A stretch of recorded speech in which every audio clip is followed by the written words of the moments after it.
When Miami Open director James Blake put 31st seed Alexandra Eala on center court, it broke the Women's Tennis Association's entire approach to scheduling. This is more than a story about a rising player getting a boost. This is about an organization that's losing its grip on its own sport, you know. Center court is an iconic venue. She's a wonderful kid, and I hope it all works out. She just needs to find her calm. They got over 400 sponsorship calls for her, which will mean saying no a lot. And for Eala, tried for her this last year as well. I feel like I think last year's event was her breakout moment with great results from a wildcard spot. So the global interest in both of them is massive. And with Miami being such a sort of cultural hub with so many international visitors and so much of the international crowd, you have to understand what James Blake did and why Billie Jean King's reaction is bigger than the headlines suggest. You have to know one number first: $5 million. That was the ticket revenue from one Alexandra Eala match at the 2026 Indian Wells Open. One match from a player seeded 31st, ranked 29th as of March 16, 2026. And this match wasn't the final or even the quarterfinals. It was in an early round of the tournament. It set a one-day attendance record of over 58,000. Then she lost to Linda Noskova 6-2, 6-0. And what happened at the stadium after she lost is the key detail people miss. The grounds became, and this is documented, eerily empty. Not just quiet, not a bit less crowded, but eerily empty. Tommy Haas, the Indian Wells tournament director, saw it all happen. Haas, who built his event's entire identity as the fifth slam, saw $5 million of energy disappear in one night. And Haas wasn't mad at Eala or Linda Noskova. He directed his anger at the Women's Tennis Association, stating his biggest problem was scheduling the young Filipina stars matches. Watching from Miami, James Blake saw it differently. Blake didn't complain, he took action. Blake publicly confirmed that Alexandra Eala and Brazilian wildcard Jean Fonseca would receive what he called center court treatment at the 2026 Miami Open. That's when the whole system started to crack, and the parents need to accept this for themselves. It's new territory for them, okay? Everyone has to stay focused. It's tough, but she must turn things down and stay grounded. They should know they are fortunate and take it one point at a time. The video's title uses a specific phrase for a reason. So let's be clear about what Billie Jean King actually spoke on, as the record is more revealing than headlines. Billie Jean King, the 39-time Grand Slam winner, founded the WTA back in 1973. King had a sit-down with Eala described as a meeting at the 2024 US Open. She publicly expressed her support for the young Filipina. King's official stance is not against Eala's placement on center court. Her issue isn't with James Blake's call. King's real frustration, which she voiced to BBC Sport, was a pattern she's noticed among the tour's biggest names. Players such as world number one Iga Swiatek. King stated, and I quote, "It's tough to sit and listen to players call the professional calendar draining and unworkable when those very same players then choose to compete in off-season. Events like the Six Kings Slam, where the winner gets $6 million, far more than any Grand Slam offers." King's point is incredibly sharp. You can't say the tour schedule is trying to kill you. That's the exact phrase Carlos Alcaraz used, while also adding paid exhibitions to your own schedule. But there's an angle here that most of the coverage is ignoring. I actually spoke with her at the Junior Nationals in San Diego last August when she was 14. She was in the 18 and under and didn't win. It really proves you can never predict these things. But she thrives on that main stage, center court, which is why King's issue with exhibition culture isn't unrelated to the Eala situation.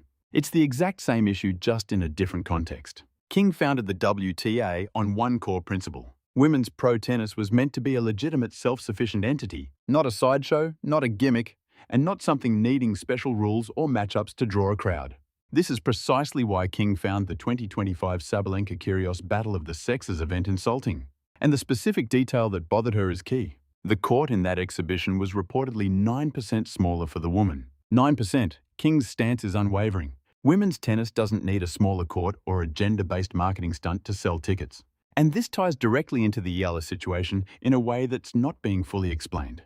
James Blake's decision to use center court wasn't presented as a gimmick. He presented it as a reflection of market demand. Miami is, in his own words, an 11. The Filipino diaspora there creates what Blake called an atmosphere that, as Coco van der Wege confirmed, had thousands of fans chanting, "Let's fight Alex," creating a vibe you usually only get in the last rounds of a major. That isn't a shortcut like a 9% smaller court. That is pure organic demand that the system can't keep up with. But this is where the situation moved into territory the WTA can't easily reverse. There's a single institutional rule buried in the records that most reports are glossing over. The WTA operates with mandatory participation rules. Players must compete in 10 WTA 1000 events and 6 WTA 500 events per season or face penalties. These rules were created to protect the sport's integrity. They ensure the top talent shows up, that the fields are strong, and sponsors get their money's worth. But Tommy Haas believes those very rules are what blocked creative scheduling for Eala's Indian Wells matches after her elimination. The very framework the WTA built for Meritocracy created the exact conditions for a strangely empty stadium. And if you check the WTA's official comment on the Eala commercial boom, their senior communications director Alex Pryor said this on the record: "We are quite strategic. We don't greenlight every proposal. It's about strategic patience." While one match sold $5 million in tickets, James Blake saw an empty stadium and just approved everything. And that's the fundamental divide here. It's not between Eala's fans and the tour's old guard, but two conflicting responses to the same question. Who is the WTA's audience really? Meanwhile, Eala herself faces a kind of statistical pressure that makes all the internal politics seem almost trivial. Heading into the 2026 Miami Open, Eala is defending 390 ranking points from her 2025 semi-final appearance. The WTA runs on a rolling 52-week system. You have to defend every point a year later or it vanishes. The math is unforgiving. An early loss in Miami 2026 would see Eala drop from number 29 to around number 50. That would wipe out 3 months of progress. A finals run could launch her to between number 15 and 18. And that ranking completely changes the conversation with sponsors permanently. Speaking of endorsements, by March 2026, top brands were reportedly creating what sources called a clamour for Eala. The most telling detail here isn't a signed contract. It's a rumoured conversation. Porsche, a longtime tour partner, was allegedly weighing a shift in its sponsorship from the WTA to Alexandra Eala as an individual. A single athlete pulling a major brand from the very institution she plays for. If that report becomes fact, it would be the exact outcome Billie Jean King spent 50 years trying to prevent. A single star becoming more commercially valuable than the tour itself. On March 16th, 2026, the day Eala's ranking hit a career high of number 29, she reconnected with Miami Heat coach Erik Spoelstra. The Heat organization was direct calling them, quote, 17. That same day, Spoelstra earned his 700th NBA coaching win. 2 Filipino icons. 2 huge milestones in the same city on the same day. You simply can't manufacture that kind of cultural gravity. It isn't some shortcut like a 9% smaller court.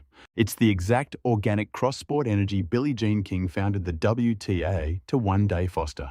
And right now, the tour's own communications director is being, quote, 18 about how to leverage it. As for Eala, she has said that Billie Jean King's motto, quote, 19, is the mental principle she relies on. She mentioned it immediately after that 6-2-6-0 defeat to Linda Noskova in Indian Wells, terming the loss a, quote, 20 while stressing it's, quote, 21 for her growth. The founder's words are inspiring the very player the tour can't seem to schedule correctly. At its heart, James Blake's centre court decision isn't just a scheduling issue. It's a vote on whether the Women's Tennis Association, the body, Billie Jean King, created based on merit and professional fairness, can survive when a single 20-year-old from the Philippines has more commercial power than the rulebook can handle. Tommy Haas saw his stands empty and complained to the WTA. James Blake saw the exact same thing happen and just threw out his own rulebook. Billie Jean King is observing all this, and her stated worry isn't if Alexandra Eala should be on centre court. Her worry is if professional tennis is creating something that will outlast any single player, or if it's just declining one gimmick, and one exception at a time into an event that needs smaller courts and celebrity faces just to avoid empty stands. The 2026 Miami Open will force an answer the WTA pretends it hasn't heard. Can a body that was built to guard the tour from market whims survive being outplayed by its own event runners? A player whose situation its own rulebook couldn't resolve.